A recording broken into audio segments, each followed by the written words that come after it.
আমি রান্না করব মাছের ডিম দিয়ে আলু দিয়ে ঝোল। মাছের ডিমটা আমি সেদ্ধ করে নিয়েছি।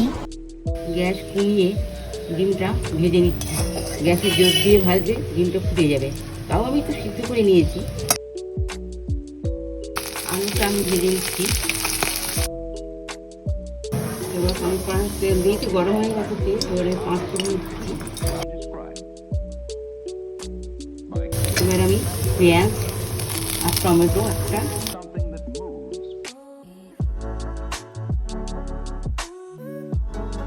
এবার দেখুন আমি আদা রসুন পেস্ট দিয়ে দিচ্ছি।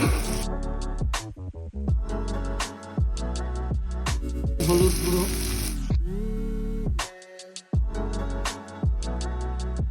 লঙ্কা,